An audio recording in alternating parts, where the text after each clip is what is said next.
Hey everybody, the following is an excerpt from the monthly Rahdo Roundup, and if you'd like to see the rest of the roundup, you can hit that eye up in the top right corner of the screen, or if you'd like to know more about the game, you can follow the link down in the show notes.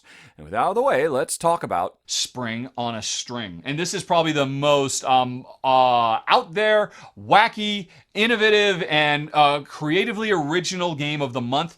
And one of the most creatively original games of the year, because this is an area control game where our board is a piece of felt full of flowers. And our means of capturing terrain on this piece of felt full of flowers is literally threading a shoelace, basically, a string through all these flowers. You know, I come in on one side, I grab that flower. Now that I'm on this side of the board, I go over here, I dive in, I've got these two flowers, and I'm trying to score, trying to grab the highest scoring flowers. And the tactile nature of this game is wonderful. It is just charming to basically be sewing. It or kind of feels like that. And I like that a lot.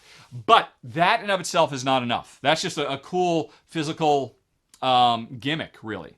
Where the game is special, though, is before you start playing, the game comes with a big old thick deck of bonus rules. And you shuffle them up and you add 2 or 3 to the game. And they change the functions of the different colors of flowers. Suddenly, this particular, the yellow flowers, you have to do them in ascending order. You can't just grab the best one. Or this particular type of flower, no one is allowed to grab any of those flowers until at least one of each other type of flower has been grabbed. All kinds of interesting, puzzly little things. And once you add 2 or 3 of these cards to the mix, it gets crazy. Suddenly, what looked like a simple area control becomes a very interesting puzzle of, that is the best flower, but I can't get that until somebody else does this. So I'm going to do a waiting game and try to grab area around it, keep people away from my ideal flower, and then when eventually somebody flips the trigger that will allow me to get it, I'll grab that, and that'll be the lion's share of my points, and that's my strategy.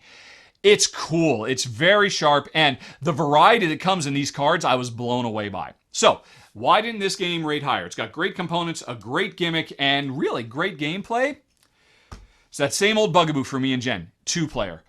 Area control is often less than ideal as a 2-player experience, and that is true here. Because what Jen and I found, we played this several times because it's a quick little filler of a game, a 10-15 minute game. We played it with a bunch of different combinations. While we were always impressed by the puzzle, we always found that,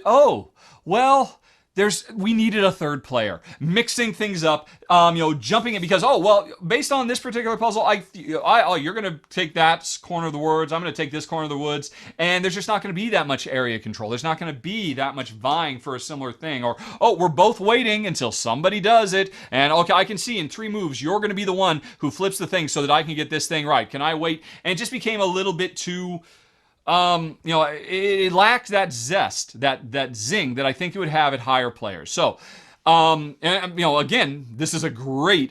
My nephews. I have a niece and nephew, by the way. Hey, Zane and Zoe. They're great kids. This would be a lot of fun to play with them. But I could play this with my mom too. It gets more complex the more of these rule cards you add. You could play the game with no rules cards or just one, and you could play this as a gateway with anybody. But the key thing is you got to have at least 3 players to make it interesting. 2 players, it just didn't have the life. And again, it's that old area control. It's tough to make really phenomenal 2-player area control. And Spring on a String didn't quite do it. But I could totally see this being a fantastic game at higher player counts. And thanks for watching, folks. If you enjoyed it, please like and subscribe. It makes a huge difference, believe me. But with that out of the way, if you'd like to see some more, over on the left, you can find a playlist of a whole bunch more Rahdo Rapid reviews. Up in the top right, there's the latest thing that's been added to the channel. And in the bottom right, you've got something YouTube recommends. Okay, folks, thanks for watching.